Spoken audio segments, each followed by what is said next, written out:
Outrage, rest. Today, we gather to carry on the time-honored tradition of commissioning young men and women from Texas A&M into the armed forces of the United States, a tradition that has been the hallmark of this university for 145 years. As we now join in peaceful assembly, thousands of American servicemen and women continue to conduct military operations overseas. They are perhaps someone you know, a parent, a brother or sister, a son or daughter, or a grandchild, maybe a classmate or a coworker. They are the boy who mowed your lawn, or maybe the girl who sold you Girl Scout cookies.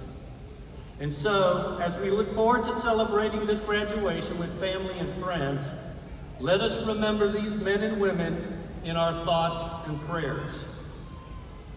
Today, we will witness the commissioning of 39 new military officers. Each will take an oath. As countless Aggies who have gone before them, they will swear to support and defend the Constitution of the United States. They will be entrusted with protecting the American people from those who would do us harm. And upon their shoulders will rest the responsibility for ensuring that the legacy of freedom is passed to the next generation. The men and women before you are ready to step forward and freely accept this responsibility. Admiral Arleigh A. Burke once wrote about the oath these men and women are about to take. It is a responsibility that should not be taken easily. The phraseology is disarmingly simple. When an officer swears to support and defend the Constitution of the United States against all enemies, foreign and domestic, he is assuming the most formidable obligation he will ever encounter in his life. Thousands upon thousands of men have died to preserve for him the opportunity to take such an oath.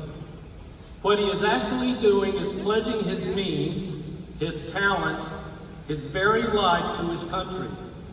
That is an obligation that falls to very few men. And so, as they approach the point of taking their oath of office, I would ask, who stands with them? First, let me ask the families of those to be commissioned to stand and to remain standing as the oath is administered as a symbol of your support and of your pride in your young officer. Let me ask those who are currently serving in the armed forces to stand and to remain standing as the oath is administered as a symbol of your support for your new comrade.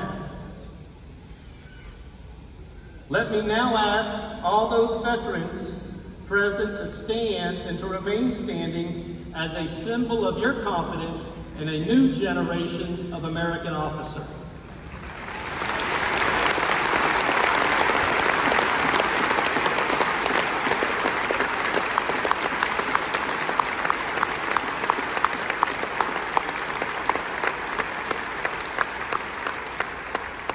Finally, let me ask all others who, regardless of your political views, would honor the commitment of these young Americans to stand and to remain standing as the oath is administered.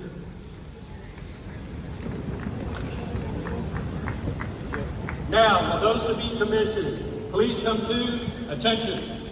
Raise your right hand and repeat after me. I state your name. Do solemnly swear that I will support and defend the Constitution of the United States against all enemies, foreign and domestic. That I will bear true faith and allegiance to the same. That I take this obligation freely without any mental reservation or purpose of evasion, and that I will well and faithfully discharge the duties of the office upon which I am about to enter. So help me God. Lower your right hands. Newly commissioned officers, about face. Ladies and gentlemen, may I present to you the newest commissioned officers in the long line of Aggies.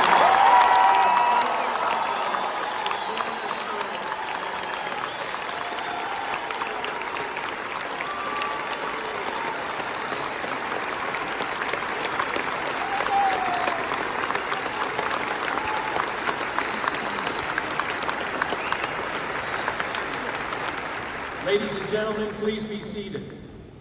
Officers, left face. Forward, march.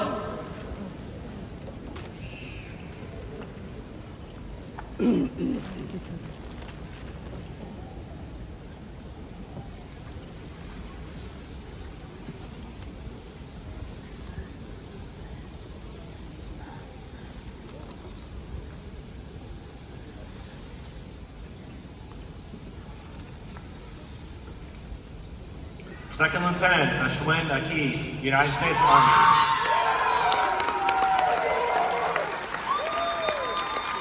Second Lieutenant Alec Babineau, United States Marine Corps.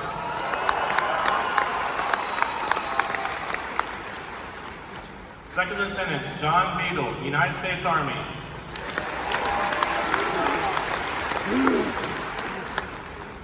Second Lieutenant